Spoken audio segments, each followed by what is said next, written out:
Hello and welcome to SSC Coaching by Oliboard and Oliboard platform, and very good morning to all of you. Good afternoon as well. Hi, very good afternoon everyone. आज ये जल्दी से हम start करेंगे अपनी class को और आज चूंकि अभी काफ़ी टाइम से हम लोग बायो का एक एक चैप्टर कंप्लीट कर रहे थे, ऑल्दो उसकी प्रैक्टिस भी कर रहे थे, बट अभी थोड़ा सा आपको चूंकि फेस्टिव सीजन भी अराउंड द कॉर्नर है तो डेफिनेटली अभी आपको कोई थ्योरी ना पढ़ा करके हमने अभी तक जितना पढ़ा है हम उसके क्वेश्चंस को लेकर के अब चलेंगे। ठीक है, तो चलिए स्टार्ट करते हैं हम अपने सेशन को और देखते हैं कि हमारे पास आज कौन कौन से क्वेश्चंस हैं और आप में से कितने लोग उन क्वेश्चंस को कितना अटेम्प्ट कर पाते हैं। जल्दी से शेयर कर दीजिएगा सेशन को अभी, और अगर आपने ये सेशन अभी तक शेयर नहीं किया है तो प्लीज उसको शेयर कर दें। अगर आप इस चैनल पर नए हैं तो इसको सब्सक्राइब जरूर कर लें एंड लाइक करने में भी कोई कंजूसी मत करिएगा। ओके, हाय एवरीवन, हाय, वेरी गुड आफ्टरनून। आ जाइए, चलिए स्टार्ट करेंगे अपने सबसे पहले क्वेश्चन के साथ। सबसे पहला question, the energy released during cellular respiration is stored in. कोशिकीय श्वसन, सेल्यूलर रेस्पिरेशन को आप हिंदी में वैसे क्या कहते हो? कोशिकीय श्वसन या कोशीय श्वसन के समय में आपके जो भी एनर्जी रिलीज होती है वो किस रूप में संचित होगी? एटीपी में, ग्लूकोज में, लंग्स में या फिर इलियम के फॉर्म में? करेगा आंसर। आपका क्वेश्चन आपको दिख रहा है यहाँ पर। जो भी एनर्जी आपके रिलीज हो रही है ड्यूरिंग सेलुलर रेस्पिरेशन वो हमेशा किस में स्टोर होती है? देखिए, जो भी सेलुलर रेस्पिरेशन होता है, इसको ऐसे याद रखो कि जो भी सेलुलर रेस्पिरेशन होता है वो आपको हमेशा किस में मिलता है? माइटोकॉन्ड्रिया में, है ना। सेलुलर रेस्पिरेशन आपको किस में मिलता है? माइटोकॉन्ड्रिया में। और भाई आपको पता है कि माइटोकॉन्ड्रिया में आपकी जो एनर्जी होती है वो एनर्जी किस फॉर्म में कन्वर्ट हो जाती है? एटीपी के रूप में। बस ये वही था कि सेलुलर रेस्पिरेशन में जो भी एनर्जी है वो आपके एटीपी के रूप में स्टोर हो जाती है या संचित हो जाती है। एटीपी का फुल फॉर्म क्या बोलोगे? एटीपी का फुल फॉर्म बोलोगे एडिनोसिन ट्राइफॉस्फेट, है ना। ये आप बेसिकली एटीपी का फुल फॉर्म पे बोलोगे। क्लियर है? बात समझ में आया? माइटोकॉन्ड्रिया को अपन और क्या कहते हैं? तो भैया माइटोकॉन्ड्रिया को हम पावर हाउस ऑफ सेल के नाम से भी जानते हैं या पावर हाउस ऑफ कोशिका, कोशिका का ऊर्जा गृह, कोशिका का ऊर्जा घर के नाम से भी हम इसको जो है वो जानते हैं, है ना। कई बार ऐसे क्वेश्चन आता है, बताइए माइटोकॉन्ड्रिया के अंदर ये जो फिंगर लाइक स्ट्रक्चर है या माइटोकॉन्ड्रिया के अंदर ये जो उंगली नुमा आकार की संरचना है इसको क्या कहते हो? तो हमेशा याद रखो इसको क्या कहोगे? क्रिस्टी के नाम से जानोगे या आप इसे क्रिस्टी कहोगे। क्लियर हुआ क्या? समझ आई बात? ठीक है, चलिए आगे बढ़ेंगे। ग्लूकोज आपका नहीं होगा, लंग्स भी नहीं होगा। Next question, among the following food item which one has the highest amount of carbohydrate? आपका क्वेश्चन है कि इनमें से सबसे ज्यादा कार्बोहाइड्रेट कंटेंट आपको किस में मिलेगा? एप्पल में, बनाना में, कैबेज में, मटर में। कार्बोहाइड्रेट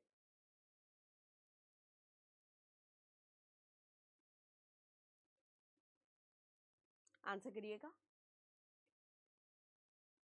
बनाना में, सही है। तो आप ऐसे भी इसको देखो कितना क्वांटिटी होता है। अगर मैं आपको जैसे क्वांटिटी की बात करूँ ना तो 100 ग्राम ऑफ बनाना, अगर आप 100 ग्राम ऑफ बनाना लेते हो, है ना, तो उसमें 23 ग्राम्स तो आपको कार्बोहाइड्रेट ही मिल जाएगा। क्लियर?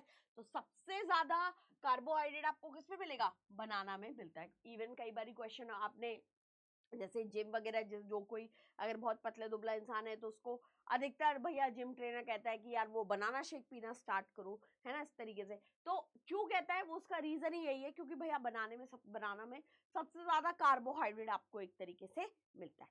क्लियर है? नेक्स्ट क्वेश्चन पे चलेंगे, देखिएगा। विच of the following is true? इनमें से कौन सा सही है, सच है? हार्ट प्यूरिफाइज ब्लड, कह रहा है हृदय भैया रक्त को शुद्ध करता है। Heart separate excretory waste from blood, heart जो है वो आपके एक्सक्रीटरी को मतलब वेस्ट को अलग कर देता है ब्लड से।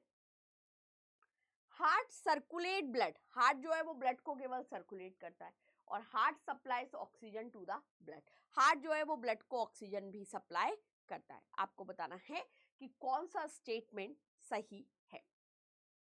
करेक्ट आंसर करते हैं और राइट आंसर हो जाएगा आपका हार्ट सर्कुलेट ब्लड, यानी कि जो हार्ट होता है वो आपके ब्लड को सर्कुलेट करता है। फॉर एग्जांपल इस तरीके का स्ट्रक्चर आपने हार्ट में ज्यादातर देखा होगा,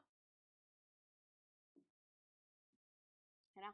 तो कुछ इस तरीके से ये आपके डिवाइड भी रहता है।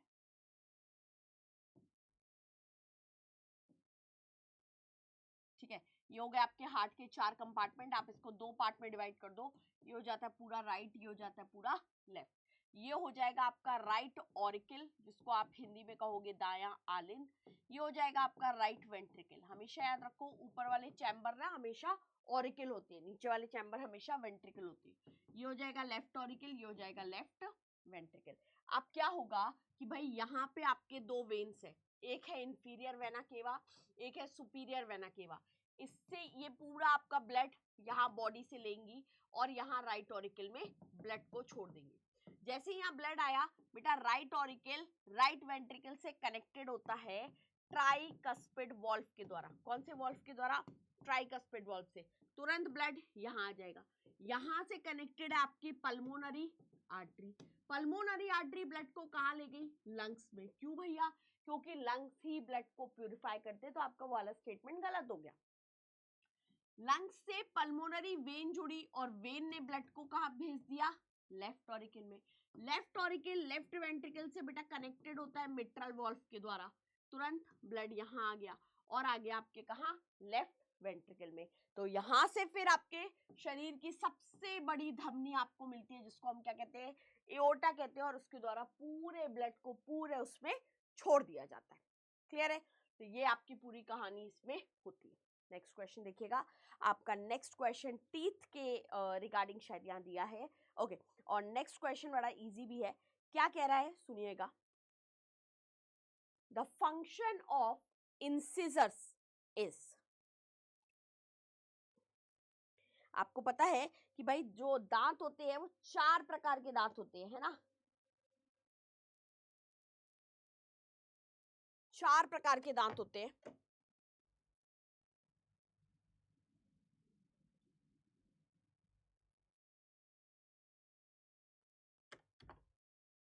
एक इंसिजर होता है, कैनाइन होता है, प्रीमोलर होता है और मोलर होता है। इस तरीके से रहता है।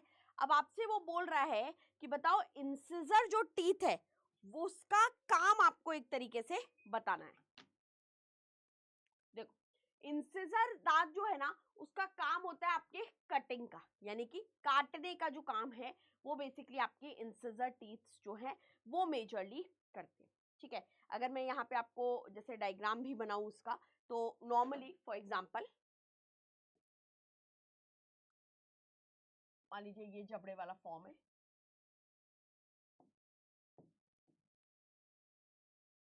ठीक है, यहां से अगर हम दांत क्रिएट करना स्टार्ट करते हैं,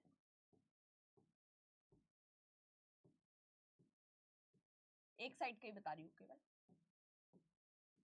तो देखिए सबसे पहले आपको मिलेंगे क्या? इंसिजर। तो ये जो सामने के 4 दांत होते हैं ना, सामने के 4 दांत एक तरीके से ये आपके इंसिजर होते हैं। ठीक है, फिर इस तरफ जो आपको दांत दिखता है वो आपका कैनाइन होता है।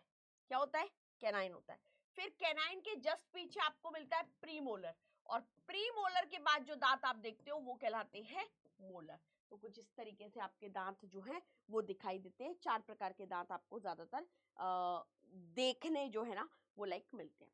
क्लियर है? बात समझ में आ गया क्या? ठीक है, नेक्स्ट क्वेश्चन चलेंगे। BCG vaccine, Bacillus calmette guerin, is injected to get immunity from which disease? अच्छा क्वेश्चन है, आंसर करिए। BCG, Bacillus calmette guerin,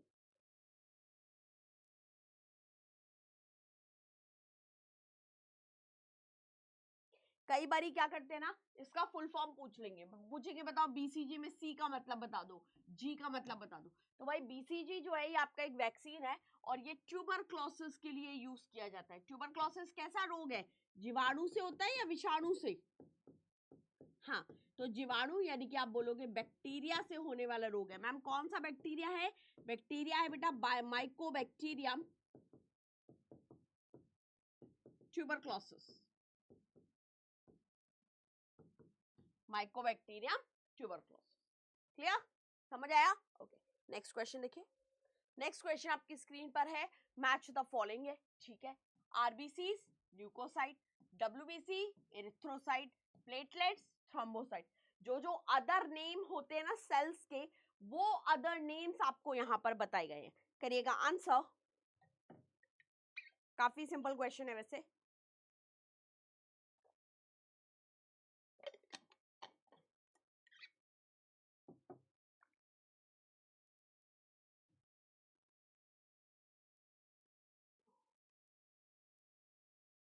ठीक है, तो भाई आपकी जैसे आरबीसीज जो है, आरबीसीज का अदर नेम एरिथ्रोसाइट है, डब्ल्यूबीसी का अदर नेम ल्यूकोसाइट है, प्लेटलेट्स बिल्कुल सही है। ऐसा ढूंढो जिसमें C3 हो, देखो दो ऑप्शन मिले, ठीक है। अब आप देख लो A का 2 हो जाए या B का 1 हो जाए, तो A का 2 B का 1 ये लिखा है ना।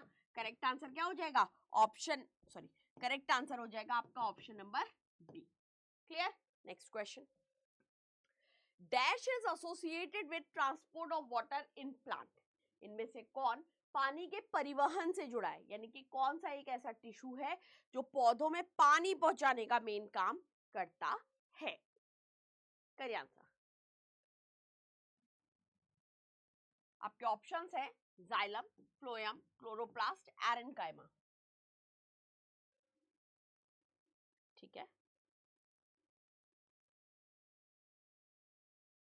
करेक्ट आंसर करते हैं। तो देखिए, मान लीजिए ये आपके जैसे पेड़ है ना, पेड़ में हम लोगों ने पानी डाला या पौधे में जो है वो आपके पानी दिया गया, यानी कि पौधे में जब पानी देते हैं अपन, तो हमेशा हम लोग भी देखते हैं ये बात क्या, कि यार पानी जो है वो हमेशा यहाँ जड़ों में आ जाता है, रूट्स में आ जाता है। और आपको इतना तो पता ही होगा कि सॉइल में जो मिट्टी होती है उसी में मिनरल्स होते हैं, उसी में खनिज होते हैं, है ना। तो भाई ये जो आपके सॉरी ये जो आपका सॉइल वाला पार्ट है उसमें आपको क्या मिलता है? खनिज मिलता है। तो पौधों में जो पानी है वो पानी हमेशा कौन पहुंचाएगा? पानी यहाँ जड़ों से, और वाटर प्लस मिनरल। मान लो आपको वाटर ना देके वो मिनरल पूछ लेते, तो पौधों की जड़ों से पौधों के अन्य भागों तक पहुंचाने का काम कौन करता है? जाइलम, है ना। पौधे में खाना कौन बनाता है बेटा? पत्तियां खाना बनाती है। कौन खाना बनाता है? पत्तियां खाना बनाती है ना। तो ये जो फूड है, ये फूड पौधे की पत्तियों से लेकर के पत्तियों से पौधे के अन्य भागों तक पहुंचाने का काम कौन कर रहा है? फ्लोएम कर रहा है। फ्लोएम, ये दोनों क्या है? ये दोनों आपके कॉम्प्लेक्स टिश्यू है, या इन दोनों को हम जटिल ऊतक कहते हैं। ठीक है, क्लोरोप्लास्ट आपको ज्यादातर पौधे के हरे भागों में जो है ना वो क्लोरोप्लास्ट दिखाई देता है। क्लियर है? Next question, which of the following is a protein? Wool, starch, natural fibre, rubber और cellulose.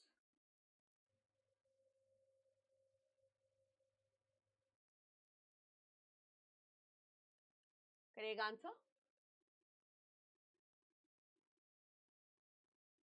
Which of the following is a protein? Wool, starch, natural rubber, cellulose.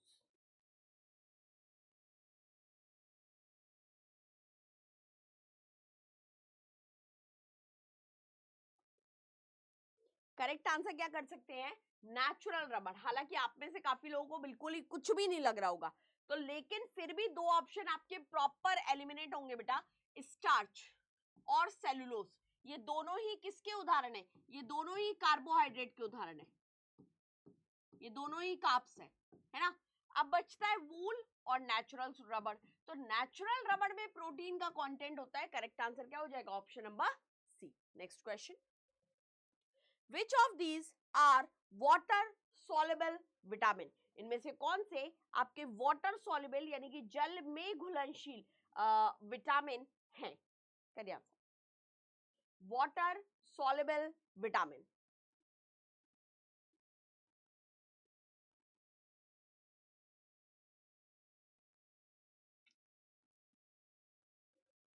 Water soluble vitamin हम किसको बोलेंगे? B and सी को, है ना? तो B and सी आपका यहाँ करेक्ट आंसर हो जाएगा। तो करेक्ट आंसर बी एंड सी है। अच्छा, सारे विटामिन की केमिकल नेम याद करने की ट्रिक क्या है? रत, एक, टॉफी हैगी। तो रा, यहाँ पे आप क्या करो, सारे विटामिन को नाम दे दो पहले, A B C D E और के, ठीक है? अब सबका नाम दे दो। रा से रेटिनॉल, था से थायमीन, ए से एस्कॉर्बिक, का से कैल्सीफेरॉल,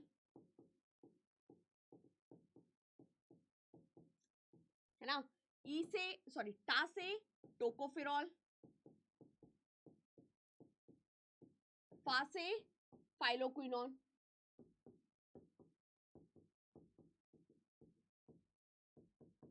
ठीक है?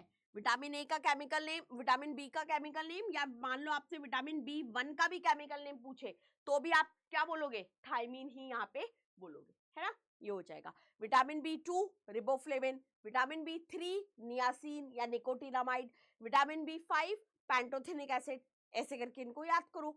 चलो आगे बढ़ेंगे। नेक्स्ट क्वेश्चन कह रहा है which one of the following fungi is commonly known as bread mould? निम्नलिखित में से किस कवक को हम आमतौर पर ब्रेड मोल्ड कहते हैं?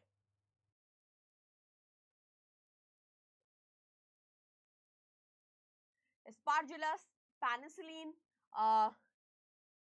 सिंथेटियम या फिर राइजोपस? करिए आंसर।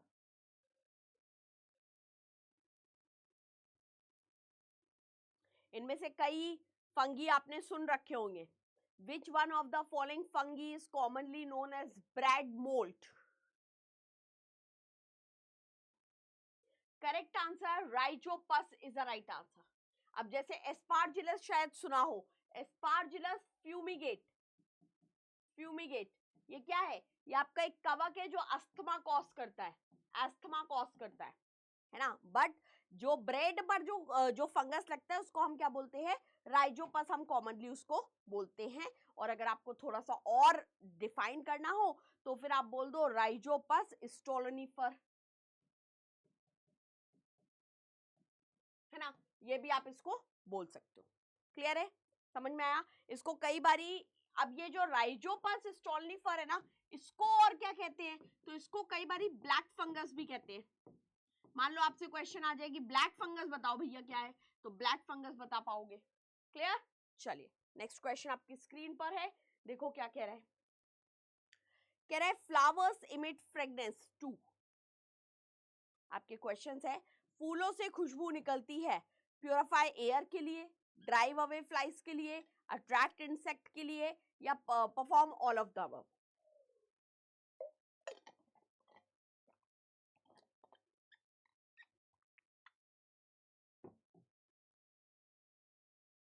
तो देखो मेन काम फूलों से जो फ्रेग्रेंस इमिट होने का जो मेन कारण है ना, वो दरअसल इंसेक्ट को अट्रैक्ट करने का है ताकि पॉलिनेशन में मदद मिल पाए, ठीक है? तो correct answer C. Next question देखिएगा।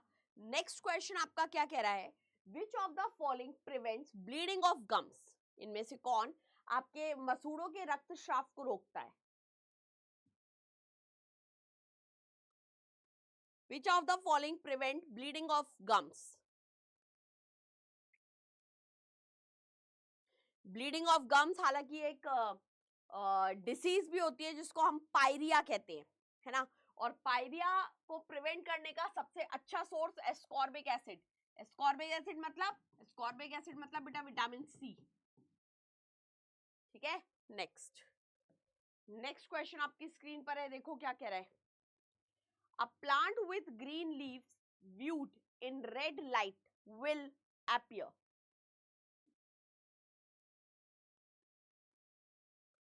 लाल बत्ती में हरे पत्ते वाला एक पौधा दिखाई देगा, किस कलर पे? क्योंकि भाई क्या होगा कि सारा जो वेवलेंथ होता है विजिबल लाइट का वो एब्जॉर्ब हो जाएगा, तो ये ब्लैक कलर का शो करेगा। कैसा कलर का शो करेगा? Black. Correct answer option number A. ये तो आप लोगों को गार्डन वगैरह में भी अधिकतर दिख जाता होगा, ग्रीन लीफ पे जब लाल कलर की लाइट आती है तो वो ब्लैक कलर का ही दिखाई देता है। Next question, which of the following does act both as an exocrine gland and as an endocrine gland? इनमें से कौन आपको एक अंतःस्रावी और बाह्यस्रावी, है ना, दोनों टाइप के ग्रंथि के रूप में कार्य करता दिखता है? Adrenal, pancreas, testis, ovary. Adrenal, pancreas, testis, ovary.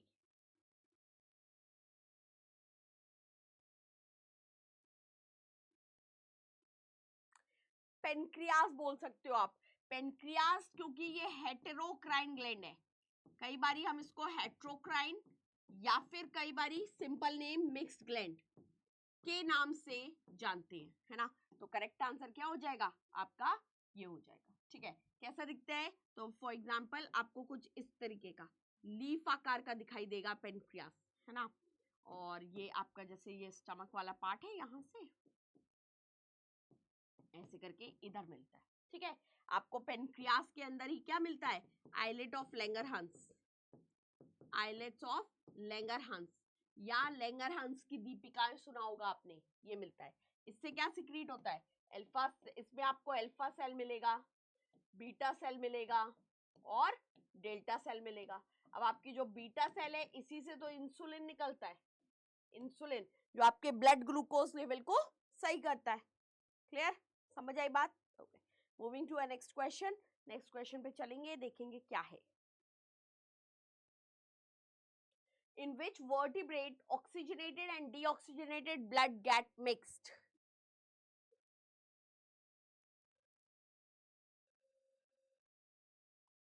किस कशेरुक में ऑक्सीजन युक्त और डीऑक्सीजनेटेड रक्त मिला रहता है? देखो ज्यादातर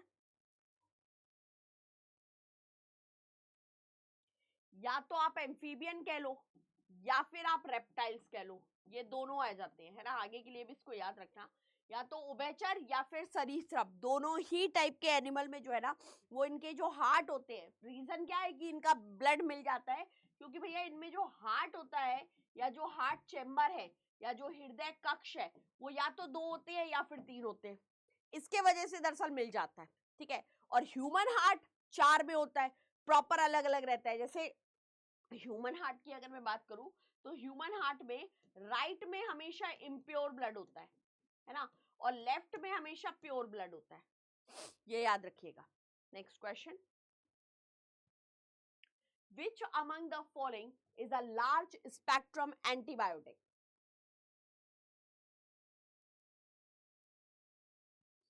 इनमें से कौन सा एक सबसे बड़ा स्पेक्ट्रम एंटीबायोटिक है?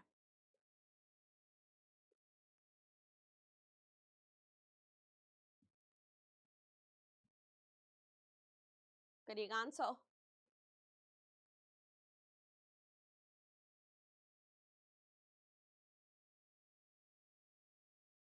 करेक्ट आंसर करते हैं, the right answer is ampicillin is a correct answer. Next question कह रहा है our bones and teeth are generally made of, हमारे दांत और हड्डियां जो है वो मेनली किसकी बनी होती है? ट्राई कैल्शियम फॉस्फेट की, फ्लोरोपेप्टाइड की, क्लोरोपेप्टाइड की या हाइड्रोलिथ की? आंसर करिएगा।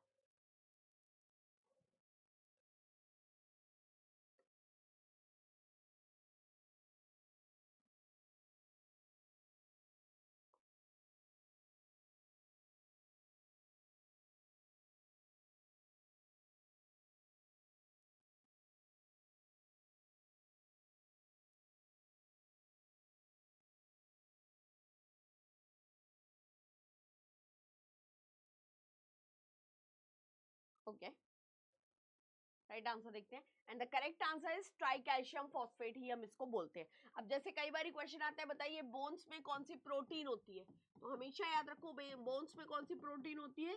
ओसीन। ओसीन नामक एक प्रोटीन जो है ना वो आपको बोन्स में मिलती है। नेक्स्ट क्वेश्चन कह रहे हैं angora wool is extracted from, angora wool जो है ये आपके किससे निकाली जाती है? करेक्ट आंसर क्या दे सकते हैं? रैबिट जो है वो हम दे सकते हैं, रैबिट से आपके अंगोरा वूल जो है वो निकाली जाती है। एक मिनट रुकेगा।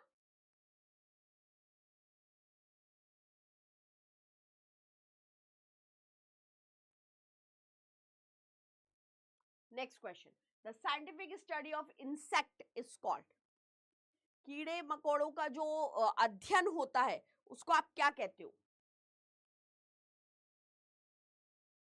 करिएगा answer.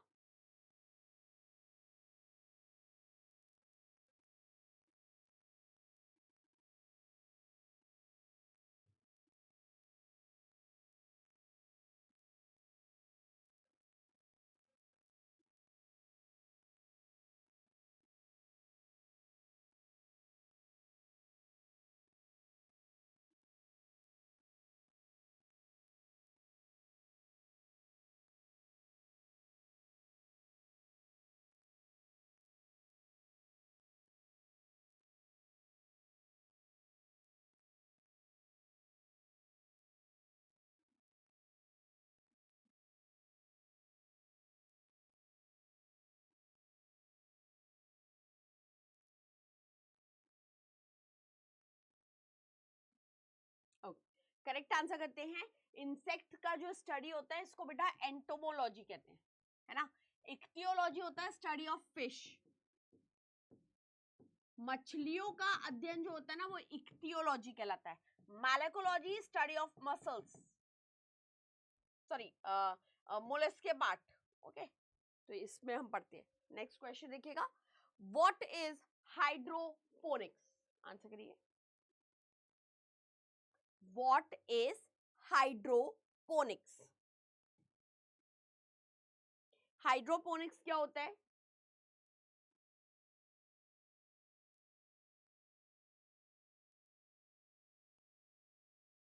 Hydroponics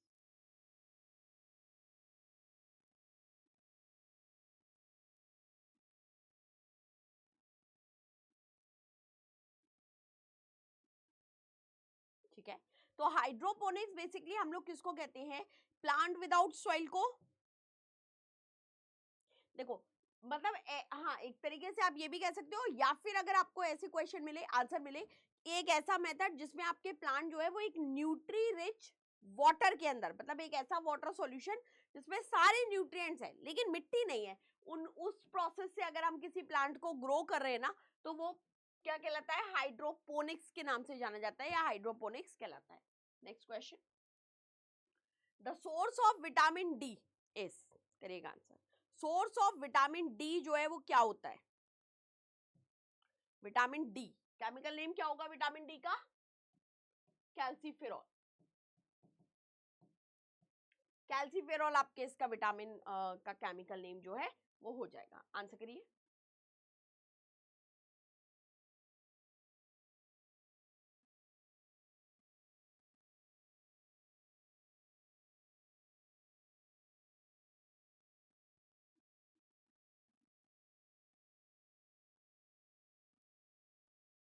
okay, correct answer करते हैं। विटामिन डी का केमिकल सोर्स सन रे, सॉरी मेन सोर्स आपके सन रे, सनलाइट को बेसिकली हम लोग बोलते हैं। Next question, deficiency of which vitamin can cause night blindness? रतौंधी जो है वो इनमें से किस विटामिन की कमी से होने वाला एक रोग है? रतौंधी।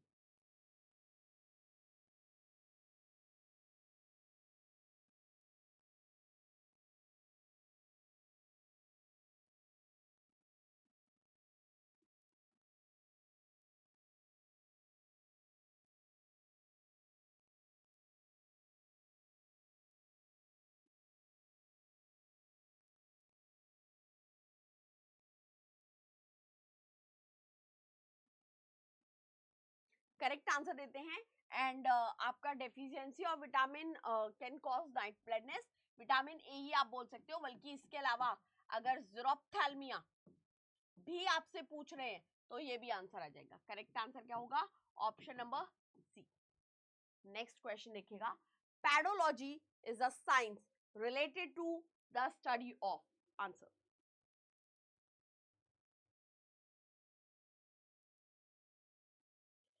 पैडोलॉजी is the science related to the study of.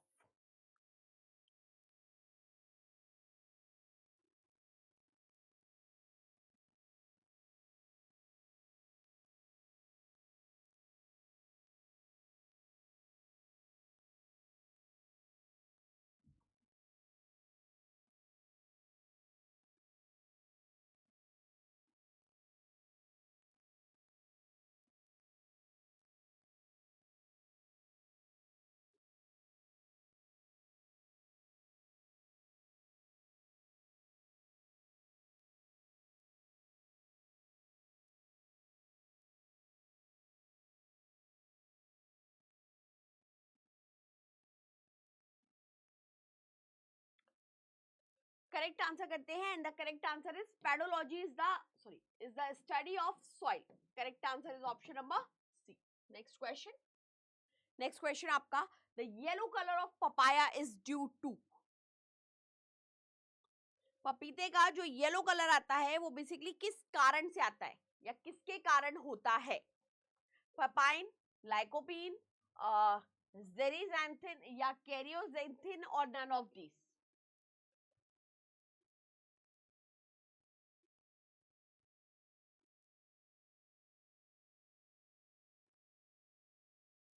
The yellow color of papaya is due to.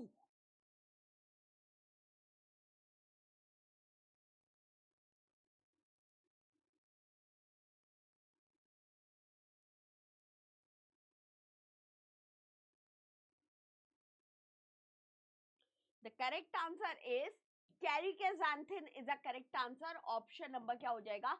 सी। अब जैसे टमाटर का लाल रंग अगर हम लोग बोले कि टमाटर का लाल रंग किसके वजह से है, तो वो लाइकोपीन के वजह से। अच्छा, मान लीजिए ऐसा क्वेश्चन होता कि yellow colour of turmeric is due to, yellow colour of turmeric, हल्दी का जो भाई पीला रंग होता है वो किसके कारण होता है? उसके लिए भी हालांकि एक पिगमेंट रिस्पॉन्सिबल है, एक वर्णक रिस्पॉन्सिबल है, और वो क्या है? कुर्क्यूमिन। कुर्क्यूमिन है ना, इस पिगमेंट के कारण आपके हल्दी जो है वो येलो हो जाती है। ठीक है, the red colour of tomato is due to, red colour lycopene. जैसा भी मैंने बताया कि भाई टमाटर का जो लाल रंग है वो किसके कारण होता है? टमाटर का लाल रंग रेड इसके लाइकोपीन के कारण होता है ना। या फिर the red colour of chillies is due to, same same चीज आपका लाइकोपिनियास में आ जाता है। ठीक है, next question, the major component of cotton is.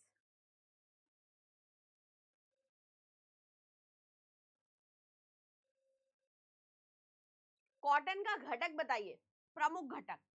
Protein, fatty acid, cellulose, glycerine. Major component of cotton cellulose है ना। और सेल्यूलोज क्या होता है? सेल्यूलोज आपका बेसिकली एक पॉलीसेकेराइड है। पॉलीसेकेराइड मतलब सबसे हाई अमाउंट ऑफ कार्बन जिसको हम कार्बोहाइड्रेट के फॉर्म में लेते हैं। नेक्स्ट क्वेश्चन,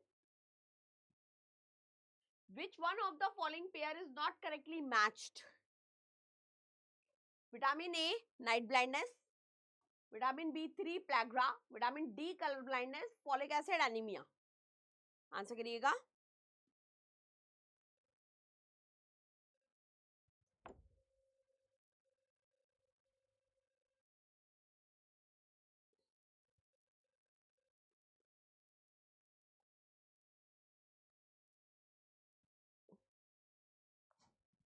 ओके भाई, कलर ब्लाइंडनेस आपके विटामिन डी से थोड़ी ना होता है, कलर ब्लाइंडनेस तो आपके विटामिन ए से होना चाहिए। तो करेक्ट आंसर यहाँ क्या आ जाएगा? Option number C. Next question, what would happen if the pancreas is defective? क्या होगा बेटा अगर पेनक्रियाज डिफेक्टिव हो जाए तो?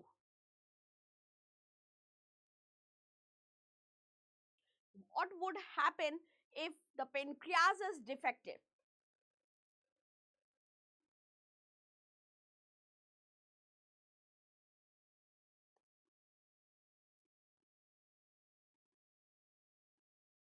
Digestion will not take properly. Insulin and glucagon are not formed. Blood formation will stop. Blood pressure will increase. देखो अगर वैसे जाए तो हाँ थोड़ा सा तो सबसे पहले माल न्यूट्रिशन वाला पार्ट आपके इसमें आ जाएगा, लेकिन हाँ डायरेक्टली आप बात कर रहे हो तो पेनक्रियास का काम ही आपके इंसुलिन को फॉर्म करना है या ग्लूकागोन को फॉर्म करना है, तो वही नहीं होगा. Correct answer B. Next question. What is वर्मी कल्चर? What is vermiculture?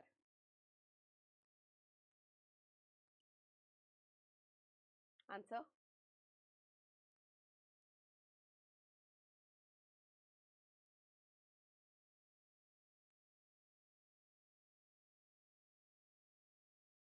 तो भाई वर्मी कल्चर आपका एक तरीके से रेजिंग वर्म, बिल्कुल सही है.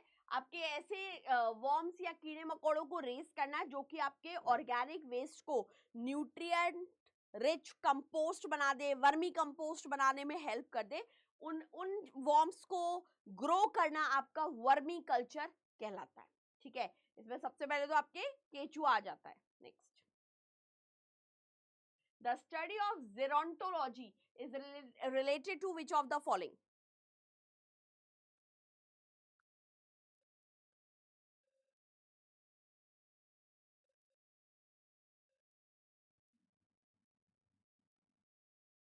जेरेंटोलॉजी का अध्ययन निम्नलिखित में से किससे संबंधित है? ओके, तो जेरेंटोलॉजी का अध्ययन आपके ओल्ड एज से संबंधित है. बेसिकली स्टडी ऑफ एजिंग या ओल्डर एडल्ट्स का स्टडी जो है ना वो आपके जेरेंटोलॉजी के नाम से जाना जाता है. ठीक है, नेक्स्ट.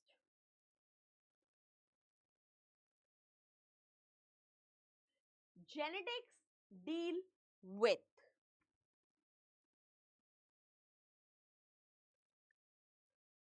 आंसर करिएगा.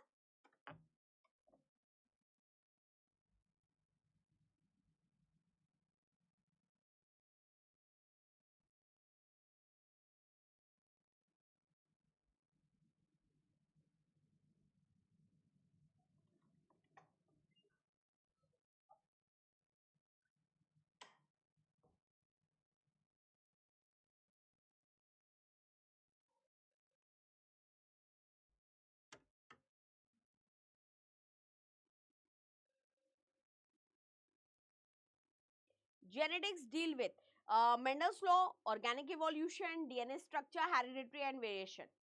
So basically genetics deal with hereditary and variation, right? It is a, or you can say कि भाई ब्रांच है आपके साइंस का जिसमें हम जेनेटिक वेरिएशन और हेरिडिटरी अनुवांशिकता को ही स्टडी आउट करते हैं. Correct answer D.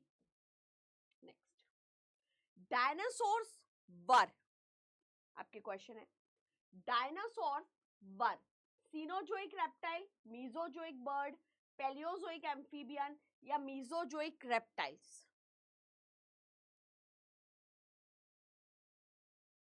Dinosaurs were cenozoic reptile, mesozoic birds. क्या लग रहा है? आंसर करिएगा.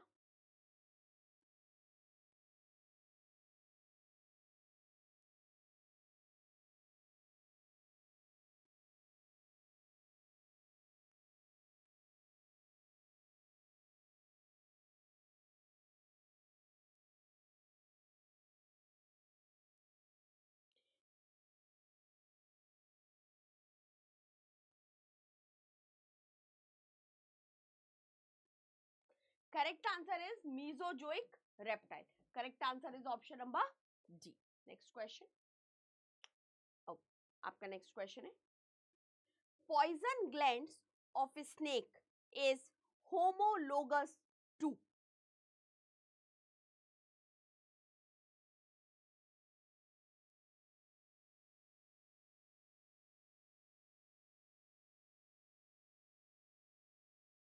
सबसेशियस gland, homologous to sebaceous gland of mammal. Okay, homologous जिनका फंक्शन बेसिकली आपके वो रहेगा।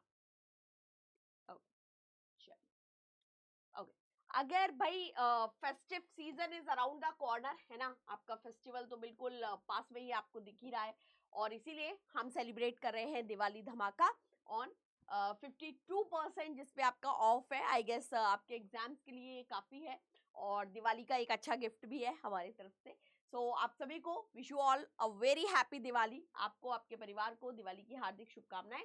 और उससे पहले अगर भैया एसएससी सीजीएल 2025 आपका टारगेट है, तो दिवाली के बाद से ये बैच शुरू हो रहा है, फाउंडेशन बैच 2.0 करके, मिशन 2025 है ये, प्रॉपर कंप्लीट थ्योरी बैच है, तो जरूर बिल्कुल हिचकिचाने की जरूरत नहीं है, आप इस बैच को ले सकते हो। हर एक कॉन्सेप्ट, हर एक टॉपिक प्रॉपर थ्योरी वाइज, उसका क्वेश्चन, उसका रिवीजन, उसका पीडीएफ, उसके मॉक टेस्ट, सारा कुछ आपको इस कोर्स के अंदर डेफिनेटली मिलेगा। तो अगर आपने अभी तक ऑलिव बोर्ड की एप्लीकेशन नहीं चेक करी है, तो जरूर जाकर के हमारी एप्लीकेशन चेक करें, सारे कोर्सेज चेक करें, आरआरबी एनटीपीसी के कोर्सेज चेक करें, आपके स्पेशली हैं वो, है ना, तो वहां से आप अपनी प्रिपरेशन को एक बिल्कुल सिरे से लेकर के आ सकते हैं। ये हो गया हमारा आज का सेशन कंप्लीट। आप सभी को दीपावली की हार्दिक शुभकामनाएं।